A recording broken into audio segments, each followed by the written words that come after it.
Hey folks, so in this video I'm going to show you how do you download the software that is required for this course, how do you install it, how do you get it configured and get started working with it. Alright, so first thing we're going to do is we're going to check if the software is already installed. So to do that, just go to add or remove programs on Windows and you're just going to look for MySQL.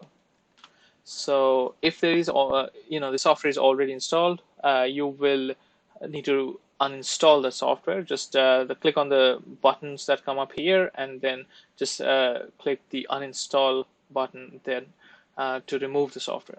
Okay. In this case, we have nothing, so we're just gonna close this bit, and then go back to our web browser. Any modern web browser would work. And what you want to do is you want to go to this page called this link, which is dev.mysql.com/downloads. On this page you're going to find this MySQL community server, so click on that. Then you're going to go down here to another second download page. They have all these download pages that you click one after another. I don't know why they did it this way.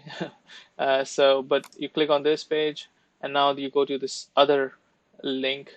There are a couple of links here, so you can download the web installer or the other installer, which is massive, but it downloads everything. I'm just gonna click on this web installer, and well, the next page is basically just asking you if you want to create an account or not.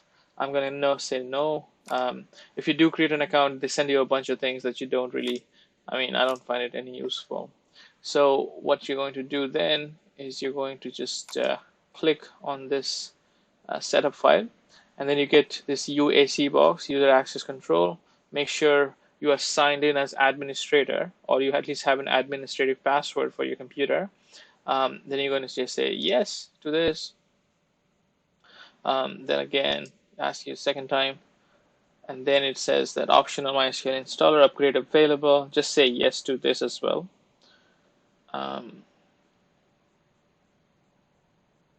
So once all that is through, you're going to find like a dialog box like this, like a setup wizard, and we're going to actually select the custom here. You have all these different options as well. The developer default might be fine, but custom is probably the best one, because we want to make sure that we get everything, all the things that we need, and nothing extra. So the first thing you want to select. So apologies, I went a bit too fast there. MySQL server is what you want to select. So there is a bunch of different versions that are in active development and maintenance. We're going to select the latest one here, server 8.0. These 5.7 and 5.6 are still very much used in the industry, so Oracle still supports these versions, but in our case we're just going to be working with the 8.0. So select that, then go back to applications, and this is again a super important application for our course. We're going to also pick the latest MySQL Workbench version and just move that to the right. The next thing we're going to do is we're going to documentation, and we're going to pick the documentation for 8.0, the latest version. Move that, and finally we're going to select the samples and examples, and again do the same thing for 8.0.20. Once you have all these selected, you can hit next. Clicking next would bring you to this page where in my case it says the selected path already exists. In your case it might not say that. I actually had installed MySQL before, prior to this, so I uninstalled those items, hence it is saying so. But I'm just going to say next. You have warning select paths, you want to say continue. You probably would not get this warning if you're installing it for the first time. Just say yes. Now this is the page where it tells you that there's 4 things that needs to be downloaded, but depending upon what kind of connection you have or what kind of connection Oracle servers have, this might take a few attempts. So if it just says it failed to download and you ask it to retry, just click on retry, and it will keep keep downloading and trying to install it over and over again until it is finally done. So in my case, I'm just going to say, first you're going to say execute and hope for the best. Like, hopefully this all goes through. Today seems it is going pretty good so far. Let's see. The Workbench takes the longest to install.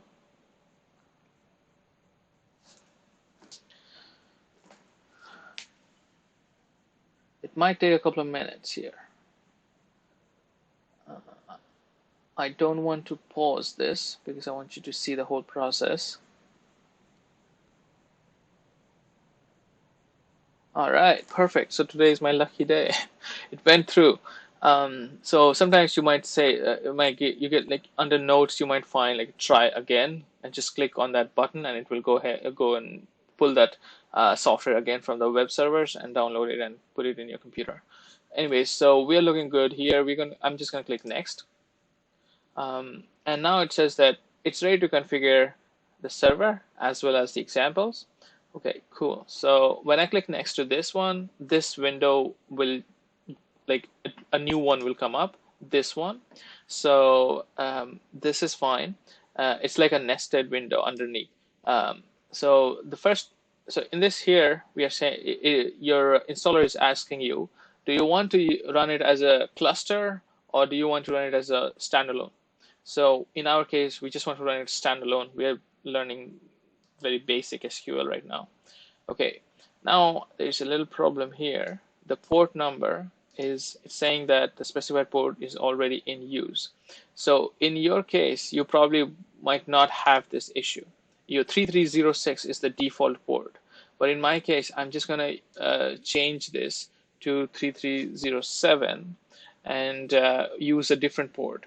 This is fine because I'm just doing local SQL work, but in a server scenario, you want to use the probably the default port, or at least make notes that you're using a different port.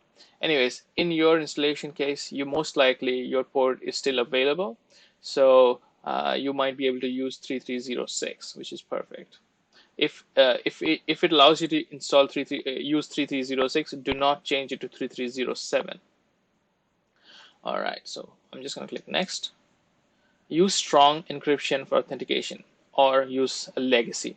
So it's if you're using this MySQL for running older software, which happens a lot. Like if you have software that was written 10 years ago, and it is still very much active, a lot of times people would use the second option here.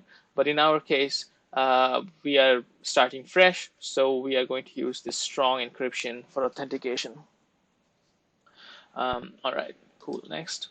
And all right, so this is super important. MySQL root password.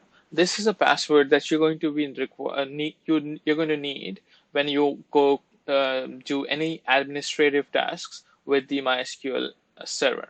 Okay, so this is something that you definitely do not want to forget. Okay, so since we are not doing anything critically confidential or anything like that, so I'm just going to use a very simple password to make sure that I do not forget this password. And I actually highly recommend using this terrible password called password itself. And make sure that you remember, I'm using all lowercase,